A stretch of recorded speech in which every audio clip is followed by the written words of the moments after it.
Having grown up in different homes and different spaces over a period of my life, I have slept in many different rooms that were not bedrooms, sometimes kitchens, sometimes living rooms, and I've only come to realize later on how intimate a space like a bedroom truly is. So, my name is Ruth Mortel on Design Conversations with Ruth, and on this chapter we're talking about bedrooms, the intimate spaces that we all have in our homes and basically how we can design them according to our style and individuality. Join me now.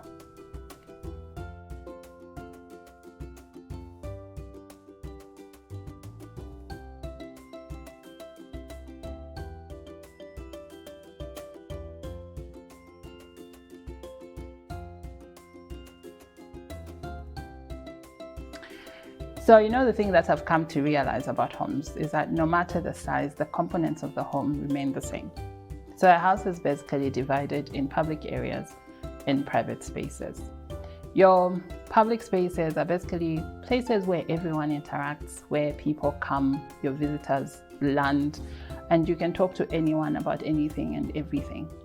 But your private spaces are the places where, in a sense, that's where you are your true self. I, for one, I really like to spend time in my bedroom. It's a place I think, it's the place I pray, it's the place that I basically see my true self. And that's why I think bedrooms are a very important component of design. Bedrooms are a sanctuary. They're a place of rest. They're a place of true reflection.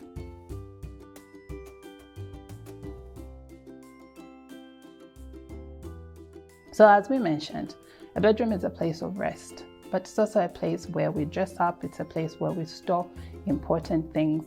So we can see that there are other aspects that will come in bedroom design. We have things like storage. We also have things like furniture. Sometimes you need to sit on a place that is not your bed to tie your shoelaces. Scale and proportion is quite important in this regard. So there are different types of bedrooms. But then, as I have mentioned, all the single pieces are going to be the same regardless of the type of bedroom. When you look at bedrooms, you look at, number one, a single bedroom. This will basically work if you're a family for your children who are not sharing bedrooms. Number two is a shared bedroom. So most of the times your sons will sleep in the same room, your daughters will sleep in the same room. And then you have a master bedroom. A master bedroom in this case plays on two phases. A shared master bedroom if you're a married couple, and then a single master bedroom if you live by yourself. The components of it remain the same, but sometimes the functionality of it is going to differ. When we're looking at function, usually the size of the house that we have is going to determine the type of functions we have in a bedroom. Larger houses will have other spaces where you can maybe do your studying from, where you can do your entertainment from. But when we look at smaller houses, a number of these functions are going to be transferred. A father needs to work on some things that they need to do. So instead of doing that in the living space, which is shared with other people, they're going to do that work in their bedroom. That means when we're considering our furniture layout, we also need to consider to have a study area. Sometimes you find that your clothes are more than what you need to have. That's another space. Do I need to have just small storage for my clothes, or do I need to add in a chest of drawers?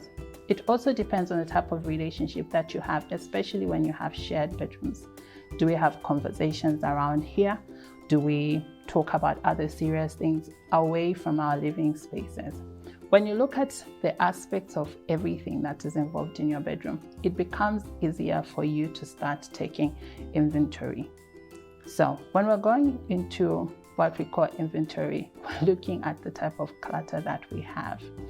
Unfortunately, the thing about life is that we collect things and they settle. Before, our eyes would think that's not where it's supposed to be, but eventually we'll go in and then it settles. So the one thing that I want you to do is, just as we have looked at other rooms, look at the functionality of this room. Regardless if it's a shared room, a single bedroom, or a master bedroom, what are the activities that you do in your bedroom? How does that help you relax? How does that help you settle? And how does that help you see the true reflection of yourself? Once you do that, it starts to help you piece by piece into defining the type of bedroom that you have.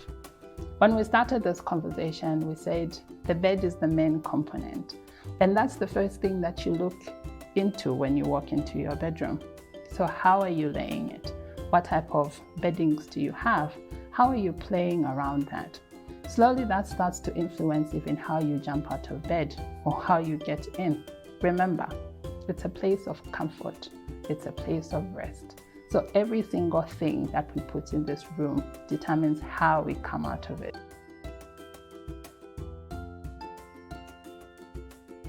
Now that we know that a bedroom is for our relaxation, our sleeping, and basically the place that we find rest, the question that comes in is, how do we achieve these things?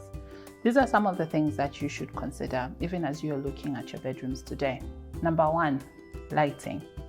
This is a place where you go to sleep. The best thing that I always advise is use dimmers. But if you don't use dimmers, look for type of lights that are very easy on you, that don't make you feel like you have to stay up in a very harsh environment.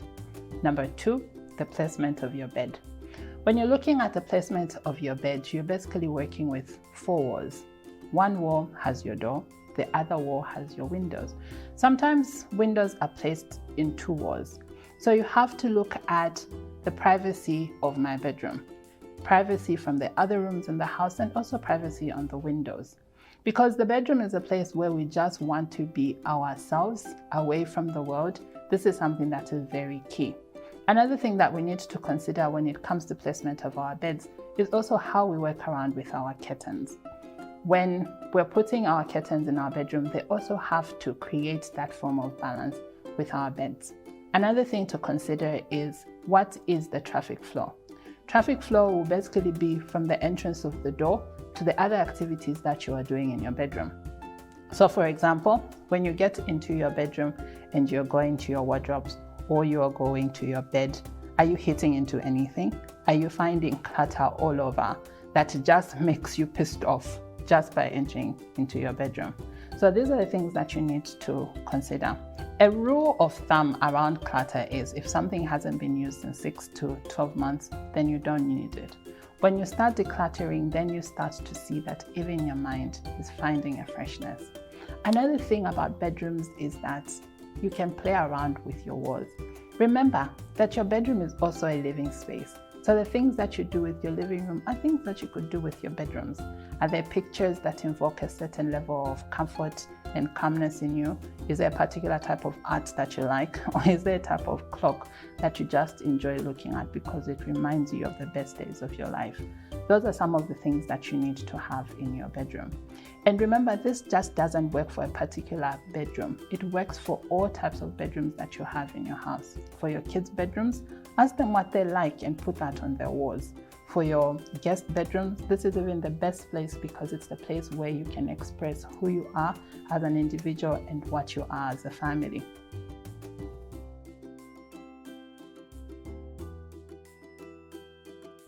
So even as we are coming to the close of this chapter, I want you to do something. Go into your bedroom. Just watch yourself how you walk from your bedroom to your bed, to your windows, to your storage, your wardrobes, where you place your shoes. How are you walking? What are you kicking into that you shouldn't? Are you able to clean underneath your bed? And once you start answering these questions, then you know the type of bedroom that you have. And after that, you can go all out with the type of style that you have. Remember, functionality is supreme, and style is a full expression of who you are. So, as usual, tell us how this chapter is working for you.